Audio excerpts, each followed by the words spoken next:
descontado.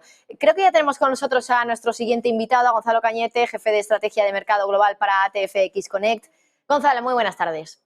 Hola Marta, ¿cómo estáis? ¿Qué tal? Buenas tardes. Bueno, Gonzalo, dato que no sorprende, o por lo menos en la anual, se queda tal cual clavado en lo que se esperaba, 3,4 para la general, 3,7 para la subyacente.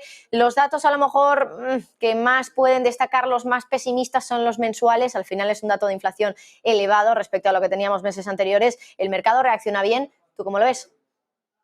Bueno, lo veo muy en línea con los datos que he ido publicando. Es decir, estamos viendo primero que la inflación no se va reduciendo o desapareciendo como se esperaba. La pausa se hizo a partir de este verano. Tenemos la última tasa que salió en caída de inflación en Estados Unidos fue la de junio. A partir de ese momento ha habido cierto repunte. En este caso, como tú comentabas, la interanual te está mostrando que es ligeramente por encima de lo esperado. Pero pese a todo, aquí la cuestión principal es que esto, unido al cóctel de datos que hemos tenido los últimos días, nos dice que la economía de Estados Unidos va viento en popa, un 4,9% tasa de crecimiento interanual la que presentaba Estados Unidos. Compartía además en el blog esta misma mañana una broma, ¿no?, que ponía básicamente un viral de una señora en un aeropuerto en Estados Unidos dentro de un avión que decía: os juro que el tipo que está sentado al fondo de ese avión no es real. Pues habían hecho el meme, la broma, con esta misma foto, esta misma imagen, diciendo: os juro que el 4,9% de crecimiento del GDP de Estados Unidos no es real. Quiero decir con todo esto que los datos son extremadamente buenos en la economía estadounidense, una tasa de paro por debajo del 4%, una tasa de crecimiento increíblemente buena, con una Europa que se cae a pedazos a nivel macro, y sin embargo la tasa de inflación, pues bueno, este repunte preocupa poco. ¿Por qué?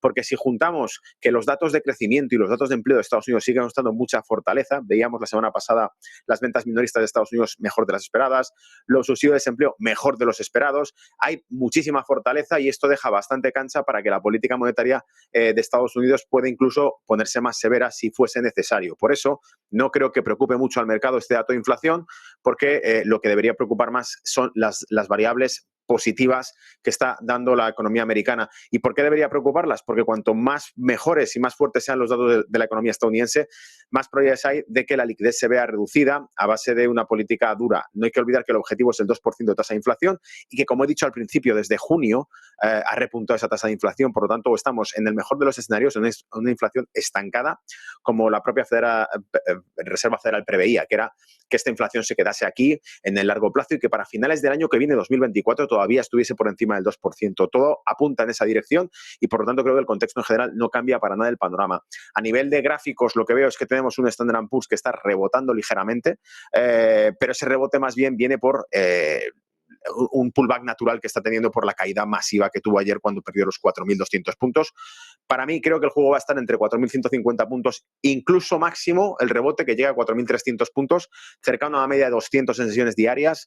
Probablemente es por ahí por donde veamos que puede volver a cargar ventas en el Standard & Poor's, porque creo que el movimiento bajista no ha terminado. Los factores geopolíticos que detonaron las caídas siguen estando ahí. Los factores geopolíticos no detonaron la subida del crudo. Esto también lo quiero recalcar porque lo he dicho en más de una ocasión. El crudo llegó a $95 el barril, el Brent, el 23-25 de septiembre, antes del ataque de Hamas a Israel. Por lo tanto, esto viene de lejos, es una guerra energética que viene de lejos, pero el tema de Israel evidentemente calienta mucho más el horno y hace que toda la volatilidad se incremente muchísimo más. Como dijo Bloomberg Economics, publicó un comentario que me gustó mucho la semana pasada, que decía: ¿se puede permitir el mundo dos conflictos bélicos al mismo tiempo en dos regiones energéticas? Uno es Rusia y la otra es Arabia Saudita y Oriente Medio, que es la otra región productora de energía. Rusia era la región productora de energía de Europa, Arabia Saudita y Oriente Medio la del mundo entero, y como vemos, cuanto más se aproxima esto, más probabilidades hay de que venga nueva inflación si el precio del crudo se dispara, porque se encrudece el conflicto entre Israel y Hamas, que ya se está escalando sencillamente por el despliegue militar que está haciendo Estados Unidos en la zona. Indica que el problema no es Gaza, sino que es algo bastante más gordo, porque si no, no habría este despliegue. Los ataques selectivos que ha hecho sobre posiciones de grupos simpatizantes o pro-iraníes en Siria y en Irak muestran ese indicio. Reuniones de la semana pasada entre Irán y Rusia. En fin, Marta, no quiero tampoco apabullar a la audiencia con muchos datos, pero creo que está bastante claro el panorama que estamos viendo. Pues Gonzalo Cañete, jefe de estrategia de mercado global para ATFX Connect. Muchísimas gracias de verdad por estar con nosotros.